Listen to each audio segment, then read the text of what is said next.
예전에 목사님들과 모여가지고 이야기를 하다가 무엇이 축복인가에 대한 논쟁을 한 적이 있습니다. 뭐 논쟁이라는 것보다 그냥 이런저런 이야기들을 쭉 나눴는데요. 그 중에 한 목사님이 그런 질문을 하시는 거예요. 어머니가 열심히 기도해서 아들이 좋은 대학에 가면 그것이 우리는 축복이라고 생각하지 않습니까? 맞죠? 요즘 대학 수학능력 시험이 이제 한 달도 남지 않아가지고 많은 분들이 기도합니다. 몰랐는데 요즘 제가 시간 날 때마다 좀 걸어요. 이렇게 몸이 좀 건강해지고 싶어가지고 여러 군데를 걷고 있는데, 걷다 보니까 제주에 올레길뿐만 아니라 무슨 기독교 순례길, 그 다음에 뭐 불교 순례길, 가톨릭 순례길 제가 다 있는 거는 알았는데, 리본을 보니까 절로 가는 길이 있더라고요. 불교 순례길을 절로 가는 길이라고 이렇게 표현해 놨더란 말이죠. 절로 가는 길, 그 표현이 참 재미있어요. 그냥 저절로 가는 것처럼 느껴지는데, 그런데 지난주에 한 목사님이 길을 걷다가 절 근처를 지나는데 많은 사람들이 수학능력 시험을 와서 기도하더란 말이에요. 그러면서 우리도 기도해야 되는 거 아니야, 뭐 이런 얘기 하다가 계속 나온 이야기 중에, 기도 열심히 해서 그럼 아들이 좋은 대학을 가면 그것이 축복이냐? 예전에 한 권사님이 열심히 기도했더니 아들이 서울대학교 입학해서 그것이 축복이라고 생각을 했는데, 그런데 당시에 시대가 암울한 때라서 그 아들이 열심히 학생운동하다가 감옥에 가니 그것이 축복인가? 근데 또 나중에 지나고 보니까 그렇게 열심히 민주화 운동을 했던 사람이 감옥에서 나온 다음에 사면 복권되고 나중에 정치를 해서 국회의원이 됐으니 이것이 축복인가? 근데 축복된 삶을 또 살아가는 줄 알았더니 나중에 정치 자금 받아가지고 또 감옥에 가니 이것이 또 그러면 불행인가? 이런저런 이야기들을 하는 거죠. 우리가 축복이라고 생각하는 것, 우리의 관점과 개념 속에서는요, 어쩌면 이 극과 극을 달리고 있는 것 같아요. 내가 원하는 대로 이루어지면 축복이고 내가 원하는 대로 이루어지지 않으면 불행, 이렇게 생각하기가 쉬운 일인 거죠. 지금 말씀드린 것 같은 이 극과 극의 삶을 살았던 것이 누구냐? 바로 오늘 말씀의 주인공인 아브라함입니다. 우리가 지난주에 말씀을 통해서 아브라함의 인사검증을 해봤잖아요. 어디로 들어갑니까?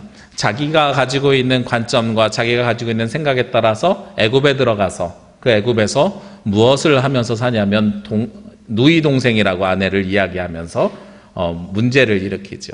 그러나 하나님께서 직접 개입하셔가지고 그 가운데서 작은 출애굽, 구원의 역사를 아브라함에게 이루어주신 것을 우리가 지난주에 목격하였습니다. 오늘 13장의 말씀이 시작이 되면서 그 뒤에 말씀이 나오는데요. 아브라함이 애굽에서 나와서 어디로 가느냐? 하나님께서 처음 명령하셨던 그 가나안 땅으로 가게 됩니다. 오늘 13장 1절 말씀에 보면 아브라함이 애굽에서 나와 그와 그의 아내와 모든 소유와 롯과 함께 네겝으로 올라가니 하면서 그곳으로 가요. 그곳에 가는데 이전과 달라진 것이 있어요. 무엇이 달라졌느냐? 2절에 보니까요, 아브라함에게 가축과 은과 금이 풍부하였더라. 아브라함이 애굽에 갔다 왔는데요, 무엇이 됐어요? 갔다 오면서 부자가 되었어요. 애굽에 가게 된 이유는 기근에 빠져가지고 먹을 것을 찾으러 갔으니 사실은 그때는 생각해보면 배고프고 굶주린 상태였을 것이라고 예측이 됩니다. 기근을 이겨내지 못하고 갔으니까요. 그런데 돌아올 때는 부자가 되어서 왔습니다. 성경에는 그 사이에 아브라함이 얼마나 열심히 경영을 했는지, 얼마나 노력했는지, 수고했는지 알려진 것이 하나도 없습니다. 그냥 부자가 된 거죠. 아브라함의 인생이요, 굉장히 극과 극을 달립니다. 애굽에 갔을 때에는 굉장히 힘들었지만 애굽에서 나오면서 하나님의 말씀대로 살아가니까 이렇게 부자가 되는 것인가? 이런 생각을 할 수도 있어요. 그런데 문제는 거기에 있는 것이 아니고요. 오늘 진짜 문제는 어디에서 생기냐면, 이렇게 부자가 되면서 누구와 문제가 생기냐면 조카 롯과 문제가 생겨나게 됩니다. 오늘 말씀에 아브라함이 어디로 돌아오냐면 4절 말씀에 보면 그가 처음으로 제단을 쌓은 곳이라, 하나님 앞에 제단을 쌓았던 곳으로 돌아왔어요. 그런데 6절에 보니까요, 거기에서 무슨 문제가 생깁니까? 그 땅이 그들이 동거하기에 넉넉하지 못하였으니 이는 그들의 소유가 많아서 동거할 수 없었습니다. 돌아왔는데 돌아와서 보니까, 고향집에 돌아와서 보니까 그 땅이 너무나도 좁았던 거예요. 함께 살기가 어려웠던 겁니다. 그러니까 그 안에서 무엇이 일어나겠어요? 분쟁과 다툼이 일어나죠. 성경에 보니까 7절에 바로 그 분쟁과 다툼을 이야기합니다. 그러므로 아브라함의 가축의 목자와 롯의 가축의 목자가 서로 다투고 또 가나안 사람과 브리스 사람도 그 땅에 거주하였느니라. 이것을 통해서 우리가 알 수 있는 사실이 있죠. 인간은요, 과거로부터 지금까지 철저하게 어떤 삶을 살아갑니까? 자기중심적인 삶을 살아가는 걸 알 수가 있어요. 이 공식이 물론 모두 다 맞는 건 아니지만 주류 경제학자들이 항상 이야기하는 것이 호모 이코노미쿠스예요. 이기적인 선택을 한다는 거죠. 사람은 극한 상황에 처하게 되면 누구나 다 누구에게 유리한 선택을 해요? 자기 자신에게 유리한 선택을 한다. 이기적인 선택을 한다. 이게 경제학자들이 주로 하는 이야기입니다. 실제로 우리의 삶 속에서 그런 것들은 아주 정확하게 느껴집니다. 우리의 인생이나 우리의 삶을 되돌아보면은요, 나에게 유리한 것을 선택하고 유리한 대로 말하는 것이 바로 우리의 모습이라는 것을 알 수가 있습니다. 아브라함과 롯과 같이요, 과거 우리나라도 일제치하를 지내고 그리고 전쟁 후에 먹고 살기 힘들었을 때요, 모든 것이 부족할 때에는 나에게 주어진 것이 감사였습니다. 그런데 모든 것이 풍요로워진 다음에는요, 사람들이 무엇을 찾기 시작하냐면 나에게 무엇이 주어졌는지를 찾는 것이 아니라 내가 무엇이 부족한가를 찾는 거야. 그래서 모두가 다 가지고 있는데 나에게 없으면 거기에 대해서 불평과 불만이 생깁니다. 모두에게 다 나누어 주는데 나에게 주지 않으면 거기에 대해서 우리가 부정의하다고 느끼게 됩니다. 요즘 젊은 세대가 가지고 있는 특징들이 하나가 있어요. 무엇이냐면 결과론적이고요. 그리고 나에게 필요한 것들을 즉각적인 반응을 요구한다는 거예요. 근데 그 반응 속에서 더 중요한 것은 무엇이냐면 그것이 공정한가 공정하지 않은가를 가지고 아주 중요하게 기준과 잣대를 삼는다는 거죠.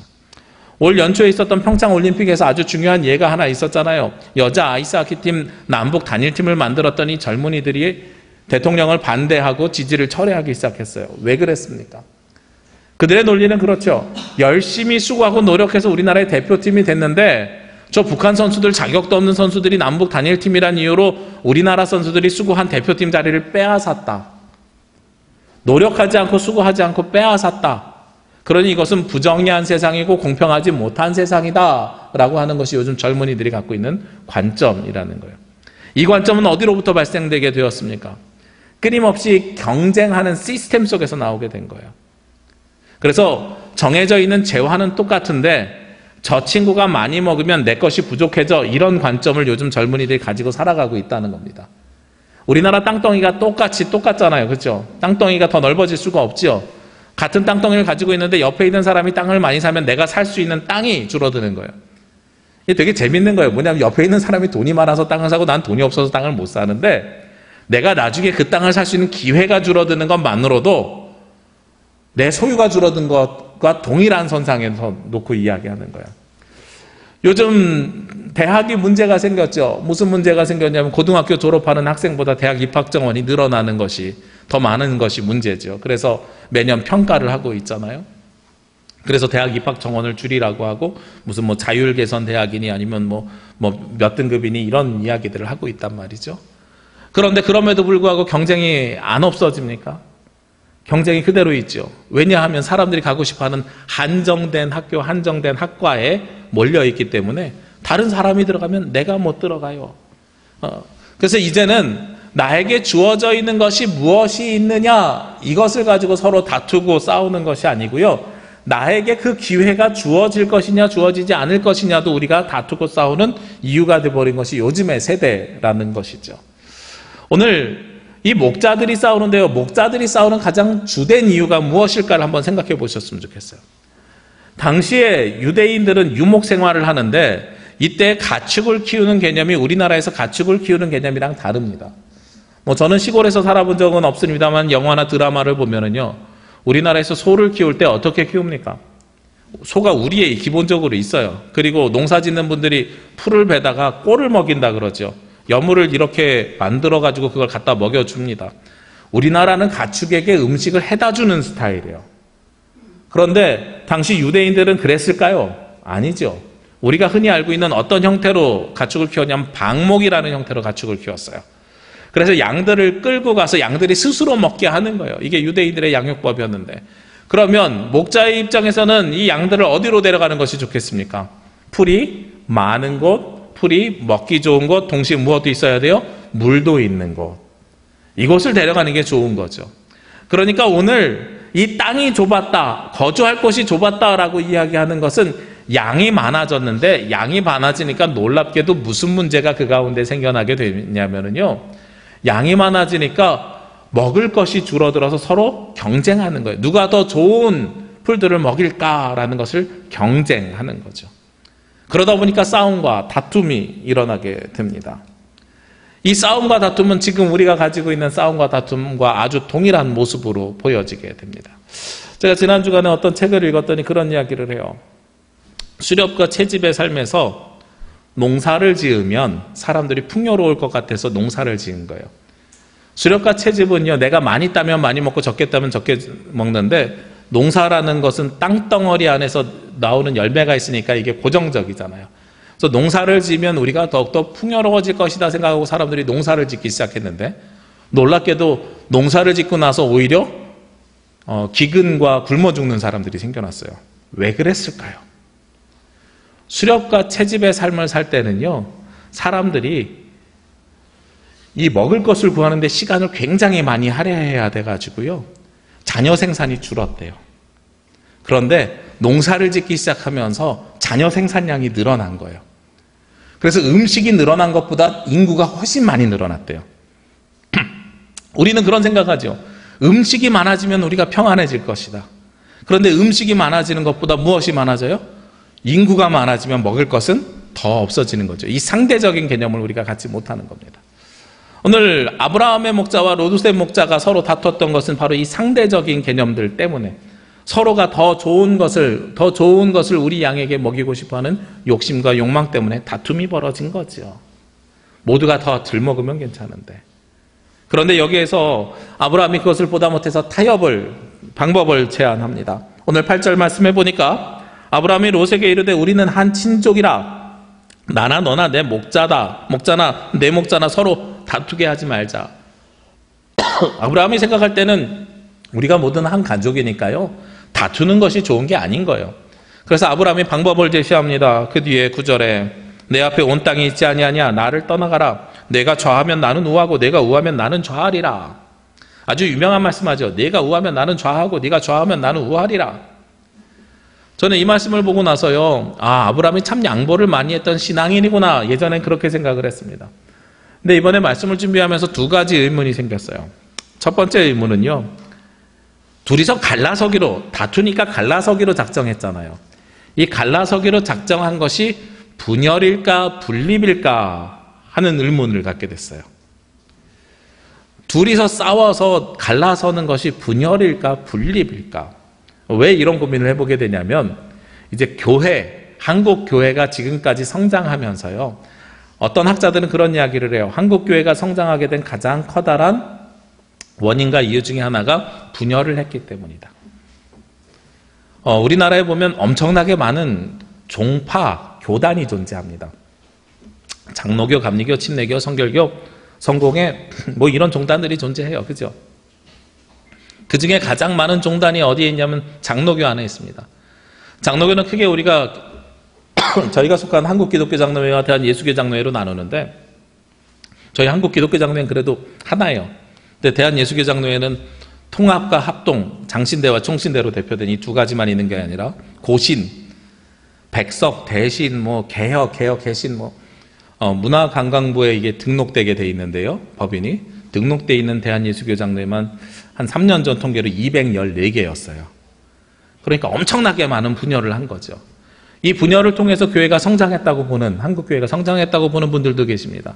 그런데 그게 지금은 도구로 작용하고 있다고 이야기하기도 합니다. 근데 이 분열과 분립을 그러면 어떻게 구별할 것인가? 서로가 싸워가지고 갈라진 거는 분열이죠. 그런데 다퉈서 갈라졌는데요, 갈라진 다음에도 서로 소통하면 저는 이것은 분립이라고 생각을 해요. 아직은 우리 교회 빈자리가 많은데 그래도 1부하고 2부하고 분립했어요. 우리 분열한 거 아니죠. 여기 밑에 회중에 앉아있는 인원들만 보면 1부 예배하고 2부 예배하고 인원이 비슷해졌어요. 요즘 1부 예배 인원이 많아졌거든요. 그런데 더 많아지면은 교회를 크게 짓는 것이 좋을까요? 교회를 분립하는 것이 좋을까요? 하는 고민을 해보게 되는 거죠. 교회가 커지는 것이 좋습니까? 교회를 분립하는 게 좋습니까? 라는 거예요. 사실 제주교회가요, 굉장히 저는 합리적이고 성경에 맞는 선택을 예전에 했었다고 여겨집니다. 이기풍 목사님이 제주에 와가지고 110년 전에 최초로 세웠던 교회가 성례교회인 건 우리가 다 알고 있습니다. 그 성례교회가요, 전쟁을 지나면서 그 전쟁 난민들이 늘어나고 하면서 사람들이 많이 늘어났어요. 그래서 성내교회 안에 예배당에 자리가 부족해진 거죠. 그러니까 그것을 어떻게 나누기로 했냐면 우리 이 옆에 있는 산지천을 중심으로 동과 서를 나누고 산지천 동쪽에 있는 교회를 동부교회라 하고 서쪽에 있는 교회를 성내교회에서 서부교회로 바꿔서 두 개로 분립해서 예배를 드렸죠. 그래서 목회자가 많지 않으니 예전에 보니까 서부교회에서는 오전에 예배를 드리고 동부교회에서는 저녁에 예배를 드리자 이렇게 이야기를 하는 역사 자료를 보았습니다. 이건 분열입니까? 분립입니까? 분립이지요. 하나님께서 주신 은혜가 많아서요 우리의 덩치가 커지는 거예요. 근데 덩치가 커지면 그 안에서 싸움과 다툼이 생겨날 수 있지요. 그런데 이걸 서로 합리적으로 해결해서 서로 나눠서 갖는 건 분립이고, 그러나 서로 싸워가지고선 뛰쳐나가서 서로 다시는 보지 말자 이렇게 이야기하면 이건 분열인 거죠. 오늘 아브라함이 롯에게 요청한 것은 분열이 아니라 분립을 요청했습니다. 이제 너도 나가서 분가해서 살아야지 하고선 분립을 요청한 거죠. 이건 흡사 우리가 가출과 출가를 구별하는 것과 비슷한 개념입니다. 그런데 여기 한 가지 의문이 또 듭니다. 네가 좌하면 난 우하고 네가 우하면 나는 좌하겠다라고 이야기할 때 과연 무엇을 나누었는가 하는 거예요. 왜냐하면 이 땅을 나눈다고 하는 것은 땅의 소유권이 누구에게 있을 때 나눌 수 있어요? 아브라함에게 있을 때 나눌 수 있거든요. 근데 이 땅이 아브라함 땅이었는가? 보면 아브라함 땅이 아니에요. 오늘 말씀 이후에 있는 14절 이후에 있는 말씀을 보면 14절부터 18절 말씀까지 보면 하나님께서 롯이 떠난 다음에 아브라함에게 이야기합니다. 네가 보는 모든 땅 다 너에게 주겠다. 아직 주지 않은 거예요. 그렇죠? 그리고 그 증거는 그 위에 있는 7절 말씀에도 있습니다. 아브라함의 가축의 목자와 롯의 가축의 목자가 서로 다투고 있는데 거기에 또 누구도 살고 있다 그래요. 가나안 사람과 브리스 사람도 그 땅에 거주하고 있더라. 그러니까 사실 이 얘기는요, 너에게 그 땅을 주겠다라고 약속하는 게 아니더란 말이에요. 이건 무엇과 똑같으냐면 제가 제 조카를 데리고 한라산에 올라가요. 한라산 꼭대기 백록당 앞에 서서 자, 여기서 제주시와 서귀포시를 가릴 건데 네가 제주시 하면 난 서귀포로 갈 것이고 네가 서귀포시 하면 난 제주시로 갈 거야. 이 얘기를 하는데 제주시가 다 내 땅입니까? 서귀포시가 다 내 땅입니까? 아니죠. 그런데 우리는 이 말씀을 바라볼 때 다 어떻게 바라보냐면 이 말씀에서 롯의 선택이 땅을 선택했고 소유로 선택한 걸 봐요. 왜 그렇게 우리가 착각하냐면 그 뒤에 10절에 보니까 롯이 선택을 하는 기준이 나오거든요. 롯이 눈을 들어서 요단 지역을 바라본즉 소알까지 온 땅에 물이 넉넉하니 여호와께서 소돔과 고모라를 멸하시기 전이었으므로 여호와의 동산 같고 애굽 땅과 같았더라. 즉 보기 좋은 땅이었던 거예요. 보기 좋은 땅을 선택하는 거죠. 그런데 보기 좋은 땅으로 내가 가기로 선택하였다 할지라도 그 땅이 내 것이 됩니까? 내 소유가 됩니까? 그건 또 다른 이야기죠. 전혀 다른 이야기입니다. 저는 아브라함이 선택을 할 때 네가 좌하면 나는 우하고 네가 우하면 나는 좌하겠다라고 이야기하는 이 고백이 무엇처럼 여겨지냐면 우리가 선택해야 되는 것은 소유를, 땅을 선택하는 것이 아니라 왼쪽으로 갈 것이냐 오른쪽으로 갈 것이냐 하는 그 길을 선택하는 것처럼 여겨져요. 아브라함은 롯에게 어느 길로 갈 거냐, 왼쪽 길이냐 오른쪽 길이냐 이 갈림길 속에서 어디로 갈 것이냐 하는 선택권을 주었다는 거죠. 제가 시작할 때 아까 호모 이코노미쿠스에 대한 말씀을 드렸는데요. 동그란 케이크 있다고 가정해 봅시다. 실제로 이제 지난 주간에 제가 그 생일을 지나면서 육지에 있는 한 선배 목사님이 예전에 교인이 누가 돌아가셨을 때 밤에 장례식장을 제가 한번 태워다 준 적이 있었더니 호두파이를 요만한 걸 하나 보내왔어요. 근데 이 호두파이를 자르는데요, 아들 둘이 있잖아요. 다 먹을 수 없음에도 불구하고 이 아들들이 서로 자기가 더 큰 걸 갖고 싶어 하는 거야. 항상 그래요. 4살 차이가 나도 인간의 모습은 똑같아요. 항상 자기가 더 큰 걸 갖고 싶어요. 그러면 어떻게 잘라야 이걸 공평하게 자를 수 있습니까? 공평하게 나눠줄 수 있어요. 제가 예전에 한 행동경제학자가 했던 그 실험이 생각이 났습니다. 이걸 가장 공평하게 자르는 방법은 무엇이냐? 한 사람이 자르고요, 선택권을 누구에게 줘요? 다른 사람에게 주는 거예요. A가 내가 이거 더 큰 거 먹어야지 하고선 왼쪽 거로 정해지면 왼쪽 걸 크게 자르겠죠. 그런데 자르는 건 A가 자르고 둘 중에 무엇을 먹을까 선택하는 걸 B에다 주면 A가 고민합니다. 최대한 정확하게 잘라야 되는데 이런 고민할 수밖에 없는 거잖아요. 실제로 삶이 그런 거예요. 아브라함이 좌우를 이야기했을 때는 선택권을 롯에게 주는 것처럼 여겨집니다. 그런데 선택권을 롯에게 주는 것이지만 결국은 무엇을 선택하라고 하는 것이냐면 네가 어느 땅을 가질지를 선택하는 게 아니라 네가 어느 길을 갈 것인지를 선택하라고 이야기하고 있다는 거죠. 소유가 아니라 길을 선택하라고 하는 것입니다. 그런데 우리는 자꾸 무엇을 선택하려고 하냐면 소유를 선택하려고 해요. 아주 당연한 진리가 있습니다.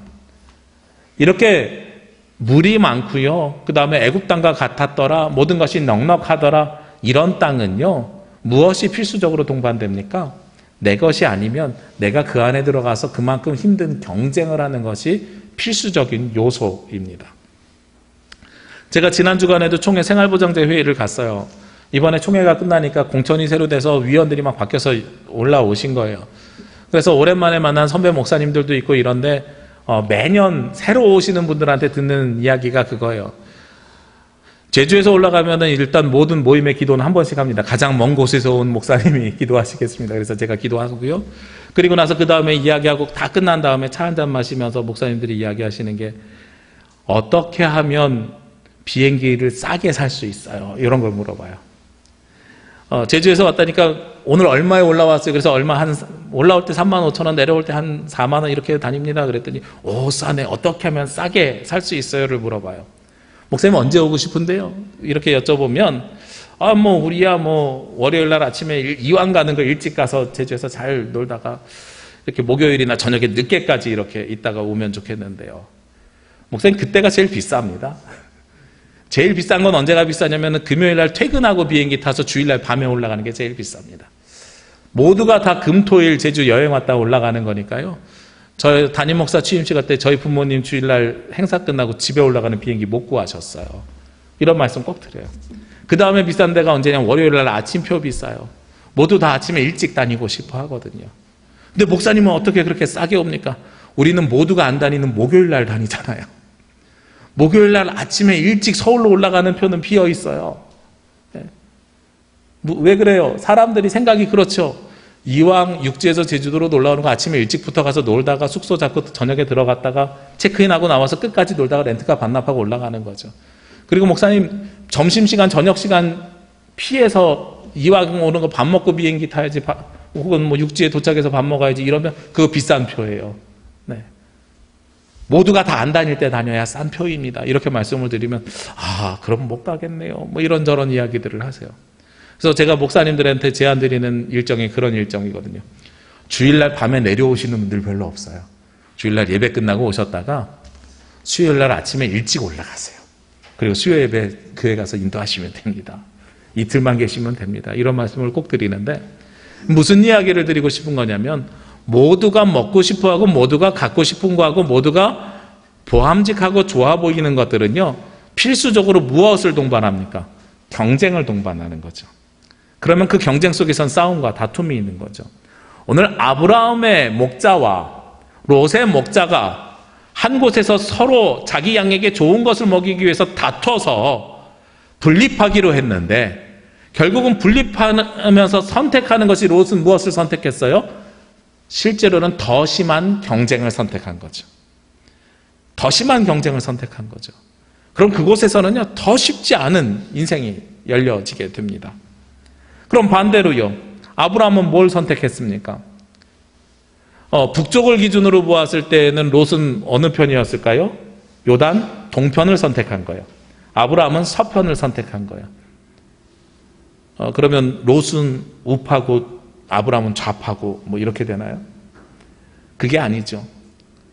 둘 중에 하나에게를 가지고 롯에게 먼저 선택권을 주었는데 그런데 아브라함은요 둘 중에 어느 길을 선택하지 않고요 어디로 가게 됩니까?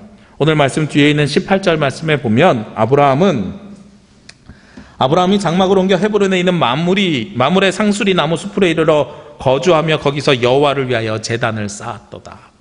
아브라함이 선택한 것은요 무엇을 선택했냐면 하나님 앞에 드리는 예배를 선택했습니다. 왼쪽 길이냐 오른쪽 길이냐를 선택한 것이 아니라 하나님의 인도하심을 간구했다는 것입니다. 제3의 길을 선택을 하게 되는 거예요.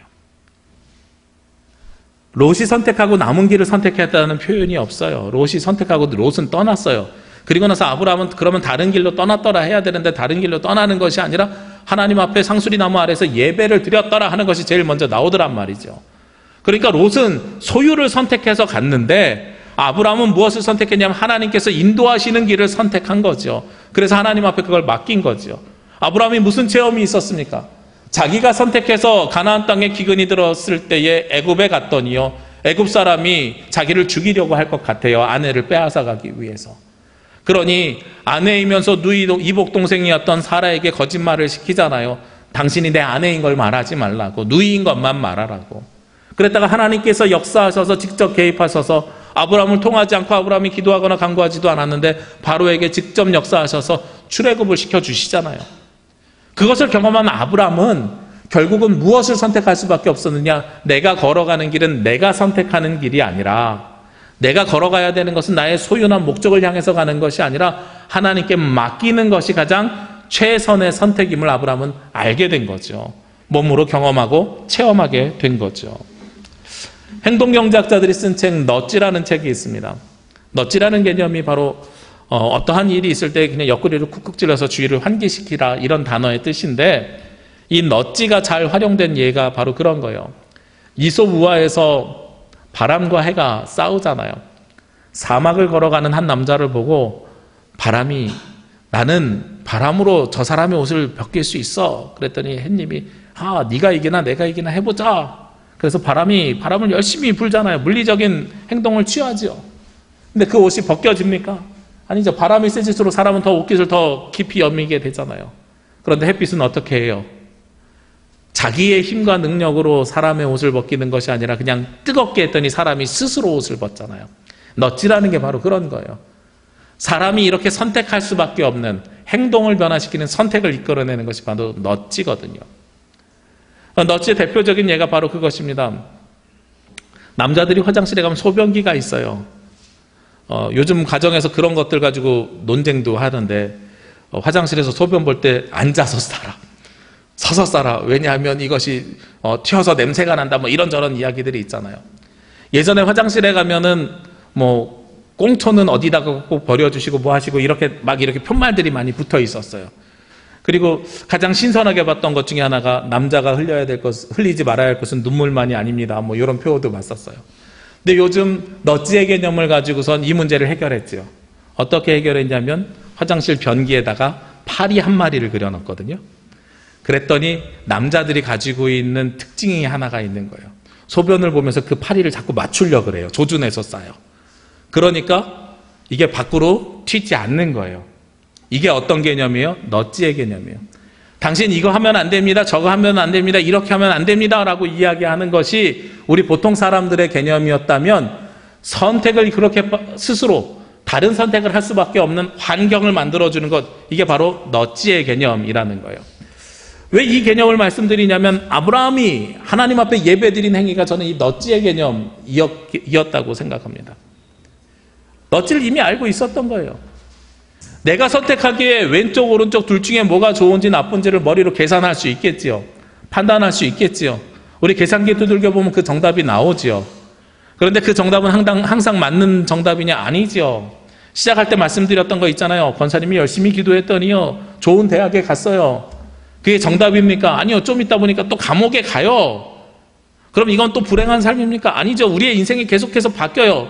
우리가 하는 선택은 이렇게 바뀔 수밖에 없어요.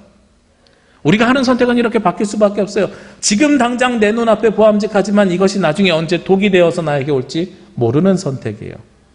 그러면 우리는 어떤 선택을 해야 되는가? 소유가 아니라 길을 선택하는데, 그 길이, 이왕 선택해야 되는 길이 어떤 길이어야 되는가? 하나님께서 예비하시고 인도하시는 길을 선택해야 된다는 거죠. 주께서 인도하시는 길이면 그 길은 때로는 힘들 때도 있고 고난이 있을 때도 있어요. 늘 말씀드리지만 예수 그리스도를 믿는 사람도 암에 걸리고요, 아프고요, 사고를 당하고 고난에 당합니다. 다만 그것을 내가 이기려고 노력하지 않아도 그 선택을 주님 앞에 맡긴 사람들은요, 이길 수 있는 힘도 그 가운데 주시는 거예요. 고난을 경험하지만 그 고난에 빠져서 내가 절망에 빠지는 것이 아니라 고난 가운데에 소망을 얻게 하는 것이 바로 하나님께서 주시는 능력이라는 겁니다. 아브라함을 통해서 알았잖아요. 애굽에 가서 바로에게 몰려 있었지만 하나님께서 역사하셔서 그를 구원해 주시는 구원의 역사를 경험하잖아요. 우리가 하나님을 믿는 믿음의 사람이라는 것, 예수 그리스도를 믿는 그리스도인이라는 것이 바로 그런 의미입니다. 세상을 살면서 힘든 일이 있고 나라 전체가 고난에 있을 때는 나라 전체가 고난에 있을 때는 우리도 고난이에요. 나라 전체가 힘들 때는 우리도 힘들어요. 아니면 내 개인만, 모두는 괜찮은데 내 개인만 힘들고 아프고 어려울 때들도 있어요. 그러나 그 모든 것들의 끝에는 누가 함께 하시면, 주님께서 함께 하시면 그 모든 것들의 끝에는 무엇이 있다고요? 영원한 생명이 있다고요. 하나님의 나라가 있다고요. 우리가 궁극적으로 바라봐야 되는 것은 결국은 그곳에 있다는 거죠. 우리가 해야 되는 최선의 선택은요, 소유를 선택하고 내 눈에 보기에 좋은 것을 선택하는 것이 아니라 주님 앞에 맡기는 것이 가장 좋은 선택입니다. 우리가 이 땅에서 살아가면서 아까 시작할 때 성가대가 찬양했던 것처럼 은혜 아니면 살아갈 수가 없잖아요. 은혜 아니면 살아갈 수 없다는 이 고백은 어디에서 나오느냐? 주님 아니면 나는 할 수 없습니다. 주님께서 개입하지 않으면 나는 이길 수 없습니다 하는 고백이 바로 은혜 아니면 살 수 없다는 고백입니다. 우리 인생길 가운데 많은 선택의 갈림길이 생겨나게 됩니다. 작게는 오늘 점심에 무엇을 먹을지부터 시작해서 당장 내년에 어떤 인생을 살고 어떤 집에서 살며 우리 자녀들을 어떤 교육을 시킬지까지 끊임없이 우리는 선택의 연속입니다. 그러나 롯과 같이 보기 좋은 소유를 선택해서 또 다른 경쟁으로 들어가는 것이 아니라 하나님께서 예비하시고 인도하시는 길을 선택하시길 원합니다. 그를 위해서 예배하고 그를 위해서 주님 앞에 간구하고 그를 위해서 주님 앞에 항상 나오는 저와 여러분이 되시기를 주의 이름으로 기도합니다. 기도드리겠습니다. 거룩하시고 은혜로우신 아버지 하나님, 이 시간 주님 앞에 나와 예배하며 하나님의 음성을 듣고 주의 말씀을 듣길 원합니다. 저희들 우리의 관점과 우리의 생각을 따라서 나아가는 자녀들이 아니라 주님께서 예비하시는 그 길을 따라 걸어가는 주의 자녀 되게 하여 주옵소서. 아버지 하나님, 우리가 하는 선택이 나의 선택이 아니고 주님께서 해주시는 선택이 되기를 원합니다. 하나님 이 땅에서 살아가는 귀한 자녀들이 때로는 아프고 힘들고 고난과 고통 가운데 있을지라도 주께서 예비하신 길을 따라갈 때에 이기고 승리하는 하나님의 자녀들 되게 하여 주시옵소서. 이 모든 말씀 예수 그리스도의 이름으로 기도합니다. 아멘.